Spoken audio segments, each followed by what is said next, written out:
A ceasefire deal in Gaza, thanks to Donald Trump and those voters in the Muslim majority areas of Michigan that helped Trump beat Genocide Joe, Holocaust Harris, Butcher Blinken. 16% of the entire population of Gaza estimated as having been killed, mostly women and children. That's what, if it was the United States, 55.5 million people killed. In France, 10.6 million killed. In Britain, 10.8 million killed. In Germany, 13.3 million killed. Why were all those people being killed?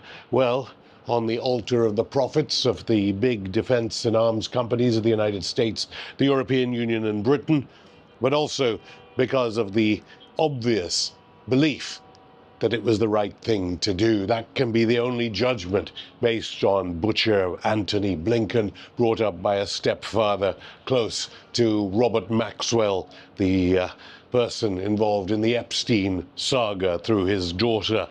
We know the ceasefire has happened because Israel, backed by those European Union, British and American powers, has already begun bombing the West Bank, the occupied West Bank in Palestine, or as the Zionists call it, Israel. Who'll pick up the pieces? It'll, of course, be the Persian Gulf countries trying to rebuild Gaza, because that's the third stage of this apparent deal. Hamas getting exactly what they wanted on October the 8th, arguably. 30 Palestinian prisoners for one of the hostages, however many hostages or captives are actually alive now after these American F-16s have bombed the Gaza Strip for so many months. We know that Trump is the deciding factor here. Nothing to do with Butcher, Blinken, Genocide Joe and Holocaust Harris. No wonder those Michigan voters, those Michigan Muslims, were never going to have anything to do with the Democrats. But what's interesting is that the Biden administration has managed, even despite Trump's avowed support for Israel — of course, he was bankrolled by Israeli lobbyists to win the presidency — what is without doubt is Israel will never be the same again. It is now a byword for genocide, as we saw, as if Auschwitz was live streamed on the mobile phones of everyone in the global south, and even in totalitarian countries of the European Union and Britain and the United States, where news is completely censored so that the peoples of NATO countries cannot appreciate what their governments are doing.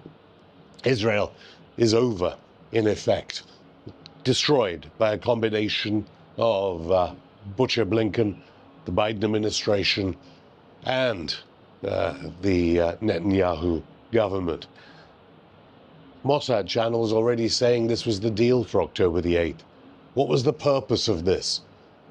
Why did the Biden administration refuse and continually veto ceasefire resolutions, followed by its vassal states in Europe and, of course, Britain, which gave the spy plane coordinates better to target the women and children of Gaza?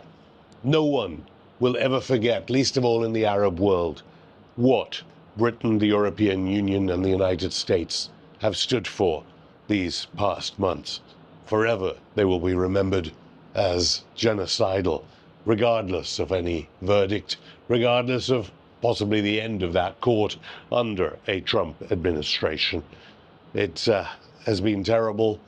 The ceasefire will no doubt break down shortly. Who knows?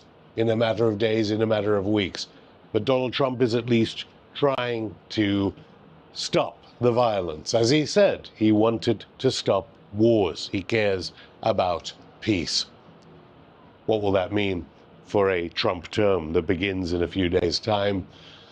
Way too early to tell, given what Marco Rubio has been saying in his confirmation hearing in Congress.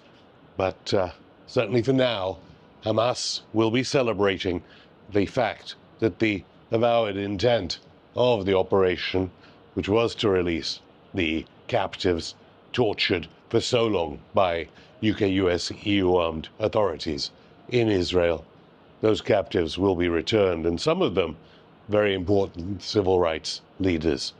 Let's see whether a Trump administration will catalyze some wider peace in the region, despite the continued support in the last dying days of the Biden administration for terrorists.